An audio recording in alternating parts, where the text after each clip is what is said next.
موسیٰ علیہ السلام نے پوچھا یا اللہ جب تو ناراض ہوتا ہے ہمیں کیسے پتہ چلے کہ تو آج کل اپنے بندوں سے ناراض ہے؟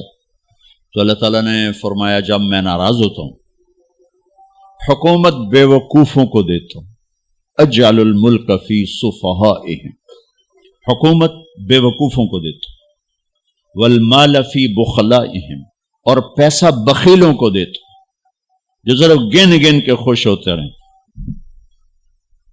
اور بارشیں بے وقت کرتا ہوں، بارشیں بے موسم کی ہو جاتی ہیں، پیسہ بخیلوں کے پاس، حکومت نکموں کے پاس۔ کہ اللہ جب تو راضی ہوتا ہے تو اس کی کیا نشانی؟ تو اس کی نشانی یہ ہے کہ اجعل الملک فی حلمائہم، حکومت سمجھدار اور نیک لوگوں کو دیتا ہوں، والمال فی سمحائہم، اور پیسہ سخیوں کو دیتا ہوں، اور بارشیں وقت پہ کرتا ہوں۔ تو موسیٰ سمجھو میں اپنے بندوں سے راضی ہو چکا۔ تو اطعام الطعام میں اشارہ سخی بنو، سخی بنو۔ اللہ تعالیٰ کی ایک وی آئی پی جنت ہے جس کا نام ہے جنت الفردوس۔ اللہ نے باقی جنتیں بنائیں کن کن کن، جنت الفردوس بنائی اپنے ہاتھوں سے۔ کیا چیز بنائی ہوگی؟ تو اللہ نے کہا وعزتی وجلالی لا یجاورنی فیکی بخیل، اے جنت مجھے اپنے عزت و جلال کی قسم تیرے اندر بخیل نہیں جا سکتا، مرد یا عورت بخیل نہیں جا سکتا، سخی جائے گا، بخیل نہیں جا سکتا۔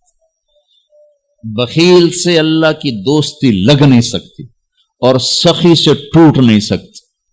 شیطان کہتا ہے میں عبادت گزار اور بخیل ہو تو مجھے کوئی ڈر نہیں لگتا، یہ آپ پہ ہی ماریا جائے گا، یہ کہتے ہیں آپ پہ جا ڈھانا ہے، یہ جو پیسے کی کشش ہے اس کو مار دے گی۔ اور نافرمان سخی سے ڈرتا رہتا ہوں کہ پتہ نہیں کب بخشا جائے، پتہ نہیں کب بخشا جائے، کب سخاوت کو اللہ پسند کر کے چلو پار کر دو۔ اچھا، جبریل پوچھتے ہیں یا رسول اللہ مل ایمان، ایمان کیا ہے؟ تو آپ نے فرمایا ان تؤمن باللہ وملائکتہ وکتبہ ورسلہ وبالبعث بعد الموت۔ ایمان عقیدہ، اللہ پر، فرشتوں پر، کتابوں پر، رسولوں پر، موت کے بعد کی زندگی۔ یہ مدینے کا سوال ہے۔ اب آخری حج کا سوال ہے، یا رسول اللہ مل ایمان۔ پہلے سوال کرنے والے جبریل ہیں اور یہ سوال کرنے والے عمر بن عبس ہیں۔ یا رسول اللہ مل ایمان، ایمان کیا ہے؟ تو آپ نے کیا جواب دیا؟ الصبر والسماحہ، الصبر والسماحہ۔ اب چھت بتا رہے ہیں کہ ایمان یہ ہے صبر کر اور معاف کر، صبر کر اور معاف کر۔ میرے بھائی بہنوں، میرے رب کی قسم، جیسے یہ ہے نا وَجَعَلْنَا مِنَ الْمَاءِ كُلَّ شَيْءٍ حَيٍّ أَفَلَا يُؤْمِنُونَ، اللہ نے ہر جاندار کا لازمی جز پانی بنایا۔ پانی نکال دو تو آدمی مر جاتا، ڈی ہائیڈریشن سے موت واقع ہو جاتی۔ ہر جاندار کا لازمی جز پانی، دین کی تمام صفات کا لازمی جز صبر، صبر نکال دو تو سارا دین کچرا بن جاتا، صبر نکال دو۔ تو میرے نبی نے فرمایا ایمان کیا ہے؟ صبر کرنا، معاف کرنا۔ معاف وہی کرے گا جو صبر کرے گا، جسے صبر نہیں آتا اسے معاف کرنا بھی نہیں آتا۔ تو ایمان قیامت کے دن اعلان ہوگا، صبر والے کھڑے ہو جاؤ، تھوڑی سی جماعت کھڑی ہوگی، بلکہ چلو جنت میں جاؤ۔ ان کو اللہ بغیر حساب کے جنت میں ڈال دے گا۔ اور جب آپ صبر کرتے ہیں تو ایک طاقت بنتا ہے، لوگوں کی منفی چیزوں کو آپ اپنے اندر سہتے ہیں، برداشت کرتے ہیں۔ صبر اس کو پروسیس کرتا ہے، پھر وہ طاقت بنا کے آپ کے اندر سے باہر پھینکتا ہے، جو پہاڑوں میں سوراخ کر دیتی ہے اگر ہم صبر کرنا سیکھ اور معاف کرنا سیکھ۔ 21 برس قتل کرنے والوں کے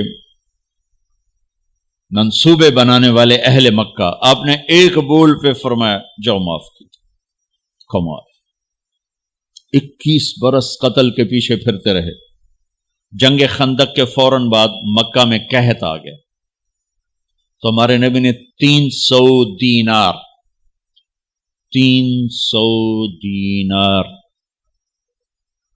کوئی 10-15 لاکھ روپیہ بنتا ہے، آپ نے مکے میں ابو سفیان کو بھجوایا جو جنگ خندق کا سالار بن کے آیا تھا۔ آپ نے کہا مکے والوں میں کہتا ہے ان کو کھانے کھلاؤ میری طرف سے، تو ابو سفیان کہنے لگے واہ محمد تیرے قربان جاؤں، ہم تجھے قتل کرنے کے پیچھے پھر رہے ہیں، تو ہمیں کھانے کھلاتا پھرتا ہے۔ یہ میرے نبی کے اخلاق ہے، میرے نبی کو معاف کرنا ہے۔ آپ سوئے ہوئے ہیں، آپ کی تلوار اٹھا کر ایک بدو نے آپ کے پسلی میں ماری، آپ اٹھ کے بیٹھ گئے، تو کہنے لگا کون بچائے گا، یعنی میں تیار ہو جا، تو آپ نے کہا اللہ، آپ نے کہا اللہ، تو اس کا ہاتھ کانپا اور تلوار گر گئی۔ تب آپ نے اٹھا لی، آپ نے ایسے سیدھی کی، اب تو بچا، تو بتا تجھے کون بچائے؟ وہ کہنے لگا میں تو ہی بچاونا ہے، اور کہیں بچاونا۔ تو آپ نے کہا کلمہ پڑھتے ہو؟ کہنے لگا نہیں پڑھتا۔ اب تو آپ اس کی گردن اڑوا دے، یہ خود ہی اڑا دیتے، جو کہہ رہا میں کلمہ نہیں پڑھتا ہوں۔ قتل کے ارادے سے آنا ہی اس کے قتل کے لیے کافی تھا۔ آپ نے فرمایا کلمہ پڑھتے ہو؟ کہنے لگا نہیں۔ آپ نے کہا جاؤ معاف، جاؤ معاف، صحابہ کے سامنے جاؤ معاف۔ بھائیو، انسان اور خطا لازمی ہے، اگر معاف کرنا نہ سیکھا تو ہم خود ہی دکھی ہو کے رہ جائیں گے۔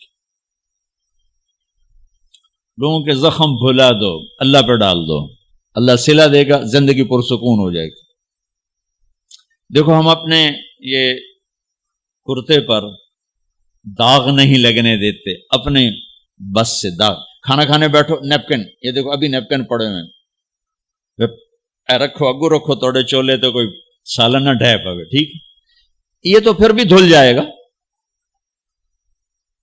لیکن یہاں داغ لگا کبھی نفرت کا، کبھی غصے کا، کبھی انتقام کا، کبھی حسد کا، کبھی بغض کا، کبھی کینے کا۔ انسان سب سے زیادہ اپنی ذات سے محبت کرتا ہے۔ یہ معمولی سے کپڑے کو داغ سے بچاتے ہو، جو سب سے قیمتی چیز ہے دل، جو بادشاہ ہے، اسے بھی تو صاف ستھرا رکھو۔ جیسے ہم لاکھ زور لگا لیں، ہم کپڑے کو میل سے نہیں بچا سکتے، لاکھ زور لگا لو، لوگوں کے منفی رویے آپ کو توڑے بغیر نہیں چھوڑیں گے۔ لہذا کیا کرو؟ نبی والا معاف کرو، معاف کرو، دل کو صاف کرو، دل کو صاف کرو، دل کو صاف کرو، صبر کرو، معاف کرو۔ میرے نبی نے فرمایا، میرے بیٹے انس، ایک بہت بڑی سنت بتاؤں، بہت بڑی سنت، داڑھی سنت ہے، پگڑی سنت ہے، سفید لباس سنت ہے۔ بہت بڑے کا لفظ مجھے یہیں یاد ہے، ہو سکتا ہے کہیں اور بھی ہو۔ میرے بیٹے انس، ایک بہت بڑی سنت، اگر تو یہ سنت پہ عمل کر گیا تو جنت میں میرا ساتھی ہو جائے گا، جو بھی کر لے، جو بھی، وہ جنت میں میرا ساتھی ہو جائے گا۔ ذالک من سنتی ومن احب سنتی فقد احبنی ومن احبنی کان معی فی الجنہ۔ میرا جنت کا ساتھی جو اس سنت پہ عمل کر گیا۔ کیا ہے یا رسول اللہ؟ یا بنی ان قدرت،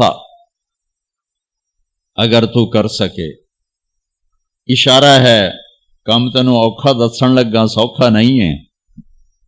ان قدرت، اگر تو کر سکے، ان استطاعت، دو لفظات کہ بیٹے کام اوکھا ہے، لیکن دیکھو تمہیں ملے گا کیا؟ جنت نہیں، جنت میں نبی کا پڑوس ملے گا۔ ایڈا وڈا کام تیرا نا، دیکھو نا 4-5 لاکھ نالتا ایتھے ہن ایک گز نہیں لبدا، تے کوئی بندہ بوجھ پا کے آ جائے لاکھ روپے دا 2000 گز دا بنگلہ لے دیو تو اکثر پاگل خانے گلو ہیں۔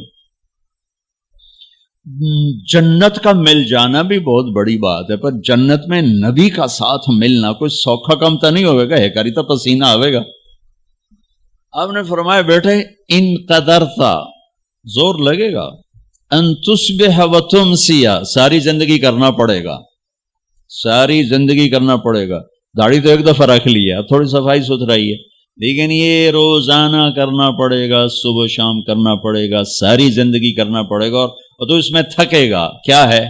وَلَيْسَ فِي قَلْبِكَ غِشٌّ لِأَحَدٍ فَافْعَلْ صبح شام اس دل میں کسی کی نفرت نہ آنے دینا، کسی کے لیے بغض نہ آنے دینا، کسی کا کھوٹ نہ آنے دینا، کسی سے کینہ، غش، سارے الفاظ کو اپنے اندر سمیٹے ہوئے. اور میرے نبی کی عجیب بات، لے احد،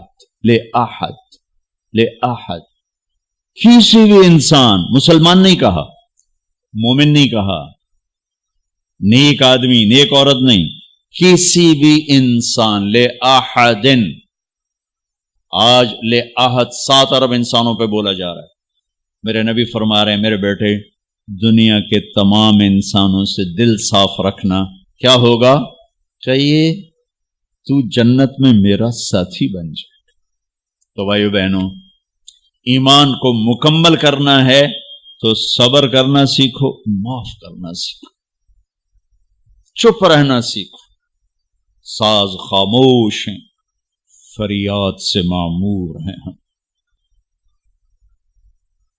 جواب دینا تو کیا مسئلہ ہے، عقل چپ رہنے پہ لگتی. کوئی ابھر جائے، بیٹا ابھر جائے، بیوی ابھر جائے، خامد ابھر جائے، چپ ہو جاؤ، گزار دو اس طوفان کو.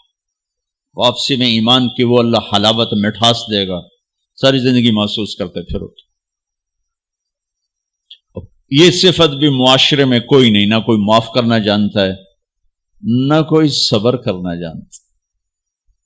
تو یہ میں وہ چیزیں بتا رہا ہوں جو معاشرے میں کوئی نہیں ہے. میں اور آپ کر لیں گے تو ہماری قیمت بڑی لگ جائے گی. تو اسلام کی ابتدا بھی بتا دی، انتہا بھی بتا دی. ایمان کی ابتدا بھی بتا دی، انتہا بھی بتا دی. یہ شروع ہوتا ہے عبادات سے، عقائد سے، اور مکمل ہوتا ہے اخلاق پر، درگزر پر، اخلاق کی تمام صفات پر.